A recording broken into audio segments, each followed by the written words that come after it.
بے شک میں اپنے نفس پہ ظلم کیا، اپنے نفس پہ ظلم کیا، اور میں ظالموں میں سے ہوں، تیری ذات پاک و صاف ہے، میں نے ظلم کیا، بغیر تیرے حکم میں نے اپنی بستیوں سے نکل آیا، تیری وحی کا انتظار نہیں کیا۔ اب تفاسیر بتایا کہ حضرت یونس علیہ السلام وہاں 3 دن تھے، 7 دن تھے، 21 دن تھے، آخر 40 دن، 40 دن تک حضرت یونس علیہ السلام مچھلی کے پیٹ میں رہے اور یہی سجدے میں پکارتے رہے، لا الہ الا انت سبحانک انی کنت من الظالمین، لا الہ الا انت سبحانک انی کنت من الظالمین۔ اب اس میں تھوڑا میں عمل بتاتا چلوں، اس آیت پہ جو کہ بہت مشہور ہے۔ ہم لوگ جب کوئی پریشانیاں آتی ہیں گھروں میں تو 1.25 لاکھ اس آیت کریمہ کو پڑھاتے ہیں، 1,25,000 پڑھاتے ہیں نا، لیکن ہمیں طریقہ معلوم نہیں ہے، جو ہم پڑھاتے ہیں وہ طریقہ معلوم نہیں ہے، اور جب جس کو طریقہ معلوم نہ ہو بغیر طریقہ کا پڑھے تو پھر کارآمد وہ چیز نہیں ہوتی۔ جس عمل کا طریقہ معلوم نہ ہو وہ عمل ہم بغیر طریقے سے کریں تو کیا اس کو فائدہ ہوگا؟ فائدہ نہیں ہوگا۔ ہم پڑھنے کا تو فائدہ ہے، اس لیے کہ قرآن کا 1 حرف پڑھیں گے تو اللہ تعالیٰ 10 نیکی دیتا ہے۔ اگر قرآن کا 1 حرف پڑھے تو اللہ تعالیٰ کتنی نیکیاں دیتا ہے؟ 10 نیکی۔ اب اس میں دیکھ لیجئے لا الہ الا انت سبحانک انی کنت من الظالمین پہ کتنے حروف ہیں، تو اتنی نیکیاں تو ہمیں مل جائے گی، لیکن جس مقصد کے لیے ہم پڑھا رہے ہیں اس مقصد میں کامیابی نہیں ملے گی جب تک کہ ہم طریقے سے نہیں پڑھیں، اس عمل کو جب تک ہم طریقے سے نہیں کریں۔ اب چونکہ دیکھا یہ گیا ہے ہمارے بھائی لوگ ہیں علماء کرام، الحمدللہ تعالیٰ حیات عطا فرمائے، بس ہدایت عطا فرمائے کہ جو چیز کرے وہ طریقے سے کرے۔ جب آیت کریمہ شریف پڑھا جاتا ہے تو گفتگو کرنا منع ہے، اور آیت کریمہ پڑھنے سے پہلے غسل کرنا ضروری ہے۔ جہاں ہم آیت کریمہ کا اہتمام کریں گے، آیت کریمہ جس گھر میں پڑھائیں گے یا جس جگہ پہ پڑھائیں گے، جتنے لوگ آئیں گے ان کے اوپر لازم ہے کہ وہ غسل کریں، غسل کر کے بہترین کپڑا پہن کر فکر لگائے، خوشبو لگائے، اور پھر جس جگہ پہ آیت کریمہ پڑھی جائے وہاں 2 رکعت نماز پڑھے، توبے کی نماز، مثل توبہ۔ ہر ایک فرد جو پڑھیں گے آیت کریمہ اس کے لیے یہ لازم ہے کہ 2 رکعت نماز پڑھے، وہ بھی توبے کی نیت سے، اور جب پڑھ لے پھر ہم شروع کریں 21 بار درود شریف پڑھیں۔ درود شریف پڑھ لینے کے بعد جتنے فرد ہے سب منہ میں کچھ بھی نہ ہو۔ دیکھا یہ کیا کہ بہت سے لوگ گٹکا کھائے جاتے ہیں یا پان کھائے جاتے ہیں یا اور بھی کچھ، اللہ عالم، میں بہت کم جاتا ہوں یا جاتا ہی نہیں ہوں، اور عمل کرنے کے درمیان گفتگو بھی ہوتی ہے، عمل کر رہے فون آ گیا تو بات بھی کرنے لگے۔ جہاں عمل کرتے سمے اگر کسی سے ہماری بات ہوئی تو سمجھیے کہ اس کا عمل ختم ہو گیا۔ جس نیت سے ہم جس چیز کو پڑھ رہے ہیں اس درمیان اگر کسی سے گفتگو ہو گئی تو وہ عمل ختم۔ اب جو آیت کریمہ جس نیت سے ہم پڑھا رہے ہیں یا پڑھ رہے ہیں، اور جو جتنے افراد پڑھ رہے ہیں ان میں سے اگر کوئی شخص بھی بات کر لیا تو پھر کار آمد نہیں ہوگا۔ سمجھ رہے نا میری باتوں کو؟ علماء کرام سنیں گے تو شاید پتہ نہیں کیا کیا بولے، لیکن خیر جو حق بات ہے اسے میں ڈرتا نہیں ہوں بتانے سے، اس لیے اللہ رزق دینے والا ہے، کوئی انسان کسی کو رزق نہیں دیتا ہے۔ ہمارا عقیدہ یہی ہے نا کہ رزق کون دیتا ہے؟ اللہ دیتا ہے، تو پھر ہم انسانوں سے کیوں ڈریں؟ تو جب ہم یہ آیت کریمہ پڑھے تو گفتگو نہیں ہونی چاہیے، چاہے 1 گھنٹہ لگ جائے، 2 گھنٹہ لگ جائے، 3 گھنٹہ لگ جائے۔ انشاءاللہ اس طریقے سے اگر اس عمل کو کریں گے تو جس مقصد کے لیے کریں گے اللہ تبارک و تعالیٰ اس مقصد میں کامیابی عطا فرمائے گا۔ اور سب سے اہم بات بتا دے رہا ہوں، بہت سے لوگ عام لوگوں کو لے جاتے ہیں، ایسے لوگوں کو چنیے یہ آیت کریمہ پڑھنے کے لیے جو اس کے عاملین ہو، جس آیت کو عمل کیا ہو، اس آیت میں جو عاملین ہو، جو اس آیت کو عمل کیا ہو، ایسے لوگوں کو چنیے۔ اگر ایسے لوگ مل گئے جو اس آیت کے عامل ہو تو انشاءاللہ چاہے کتنی بڑی پریشانیاں کیوں نہ ہو اللہ تبارک و تعالیٰ پریشانی سے نجات ضرور دلائے گا۔ ایسے عاملین، ایسے پڑھنے والے چنیے جس آیت کے عاملین، ساتھی کیوں نہ، ایک ہی وہ عامل کیوں نہ مل جائے، 2 ہی کیوں نہ مل جائے، ان سے پڑھائیے انشاءاللہ۔ پھر دیکھیے اور جب حضرت یونس علیہ السلام مچھلی کے پیٹ سے نکل گئے اس آیت کریمہ پڑھنے کی وجہ سے، اور اللہ تبارک و تعالیٰ فرماتا ہے دوسری مقامات پہ کہ اگر یونس اس آیت کو نہیں پڑھتا تو قیامت تک وہیں رہتا ہوں. حضرت یونس علیہ السلام قیامت تک وہیں رہتا اگر اس آیت کو نہیں پڑھتا. تو اگر مجھے نہیں پکارتا تو لا الہ الا انت سبحانک انی کنت من الظالمین، اگر اس تصویر کو اس تحلیل کو نہیں کرتا تو حضرت یونس علیہ السلام ڈائریکٹ قیامت میں اٹھائے جاتے اس مچھلی کے پیٹ سے، وہی موت ہے. لیکن اس آیت کی برکت سے اللہ تبارک و تعالیٰ نے مچھلی کو حکم دیا کہ کنارے جا، اور حضرت یونس علیہ السلام کو باہر کر. اب حضرت یونس علیہ السلام مچھلی کے پیٹ سے دریا کے کنارے باہر آئے. دریائے دجلہ، کون سی دریا میں حضرت یونس علیہ السلام تھے؟ دریائے دجلہ، یاد رکھیے گا.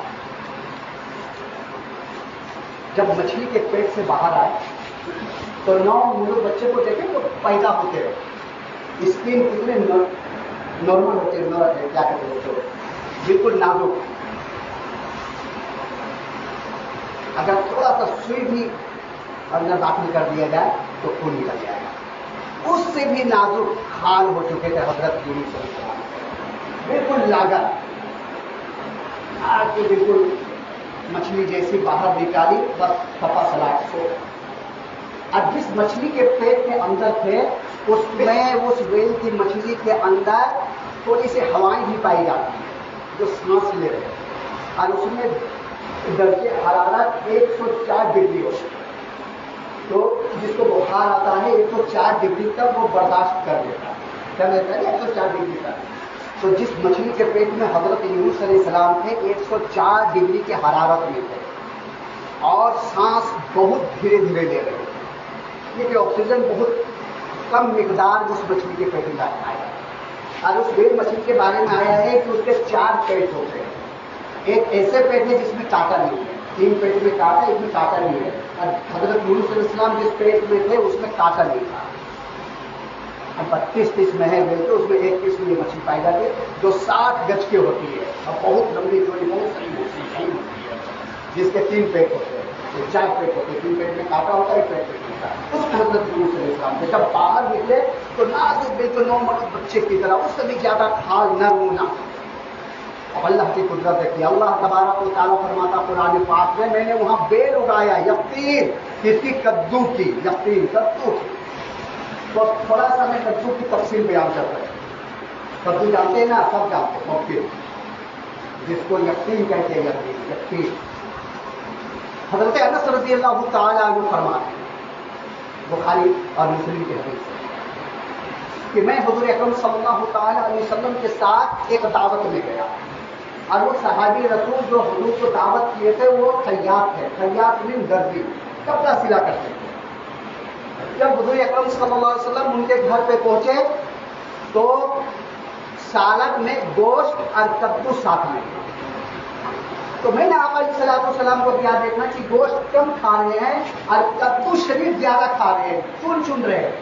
تو انہوں نے پوچھا یا رسول اللہ صلی اللہ علیہ وسلم، آپ یقین تو مرغوب سمجھ رہے، زیادہ کھا رہے، اس میں وجہ کیا ہے؟ تو ہمارے آقا علیہ السلام فرماتے ہیں کہ یہ میرے بھائی حضرت یونس علیہ السلام کی وجہ سے اللہ تبارک و تعالیٰ نے پیدا کیا، اس لیے میں اس سے محبت کرتا ہوں، اس لیے میں اس سے محبت کرتا ہوں، اور اس میں بہت فائدہ ہے، کدو میں بہت فائدہ ہے. تو جو عاشق رسول ہے وہ کدو کو کدو شریف کہا کرتے ہیں. انہیں نبی نے نہیں فرمایا کہ کدو شریف کہو. حضرت انس رضی اللہ تعالیٰ عنہ کے بعد فرماتے کہ میں جہاں بھی جاتا تھا تو کدو کو مرغوب سمجھتا تھا، کدو شریف کو کھاتا تھا، اس لیے کہ میرے نبی نے کدو سے محبت کی. تو جس سے میرے نبی محبت کرے اس سے میں کیوں نہ محبت کروں؟ میرے نبی نے یہ نہیں فرمایا کہ تم کدو کھا. نہیں، حضرت انس رضی اللہ تعالیٰ عنہ فرماتے کہ میرے نبی جس سے محبت کرے اس سے میں بھی محبت کروں. تو حضرت یونس علیہ السلام کے لیے اللہ تبارک و تعالیٰ نے کدو کے بیل پیدا کیے، اور پھر اس سے حضرت یونس علیہ السلام اس پتی کو اپنے جسم میں رگڑا. پتی میں بہت فائدہ ہے،